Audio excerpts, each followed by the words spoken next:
Get to know him because he's the one you can nag to make sure your sessions are actually done first. But he volunteered to actually, since Los Angeles, right? Somehow he showed up in LA, and then somehow you couch surfed to Detroit, and then you couch surfed to Hutchinson. Last night you were a salt mine, in a salt mine. I get that, okay. And now you're here to talk, right? So here you go, give it up. And thank you. Yeah. So I was sitting there at this small table, waiting for a really pissed off bull to come and smash into me or someone else at the table, and I'm wondering, how come I'm the guy who got stuck with the only red safety vest here? I didn't even notice which cards I was holding in my hands.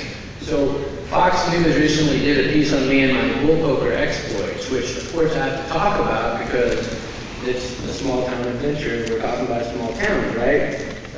And if it wasn't for all my social media interactions and my couch surfing, then I wouldn't have been able to make it up to Myrtle Point to be able to play. And how it works is the last guy out of the seat wins the money, and if the bull hits you, you're out of your seat, and I didn't win. Well, like Jeff said, I'm Ori Bengal, but I'm much better known as Couch Surfing Ori, because for the last 4 years I've been traveling around looking for inspiration, adventures, and cool people, and it's completely based on whose couch am I crashing on next.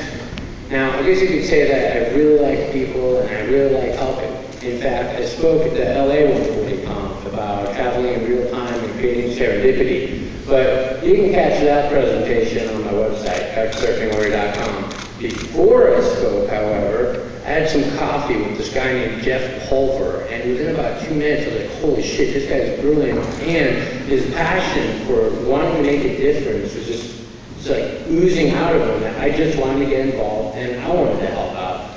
So I decided to start by raising awareness. I figured I'd take this road trip, and so I did a road trip from Vegas to Detroit in 2 days while live tweeting the whole time with the 140 Conf road trip hashtag and looking for characters. And I actually found a few. I'll tell you about them in a second. The thing is that when I got to Detroit, I was, as usual, blown away by all the content, all the great speakers, all the amazing people.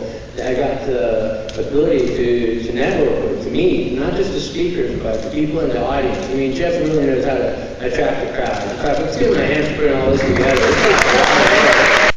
And then I started heading here to attend, and while I'm driving, I'm couch surfing in Missouri, and Becky and Jeff contacted me and said, hey, you should speak at the 140 Kansas. And I said, sure. And how can I say no to those guys? They're cool, and I like what they're doing.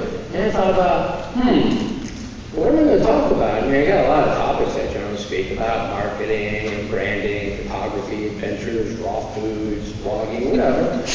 But what's going to